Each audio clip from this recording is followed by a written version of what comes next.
Hey guys, in this video I will show you how to play Telegram videos on MX Player. Alright, let's begin.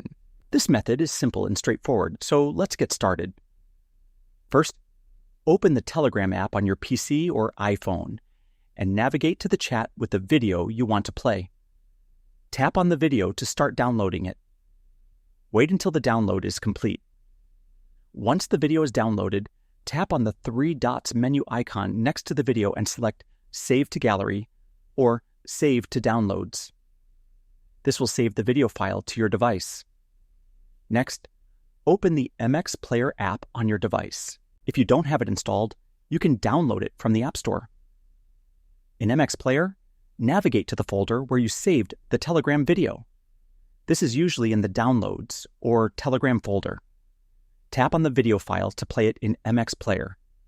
Enjoy the enhanced playback features and controls that MX Player offers. And that's it. So that's basically how you can play Telegram videos on MX Player. And that's it for this video. If you found this helpful, consider subscribing and giving this a big thumbs up. Thanks.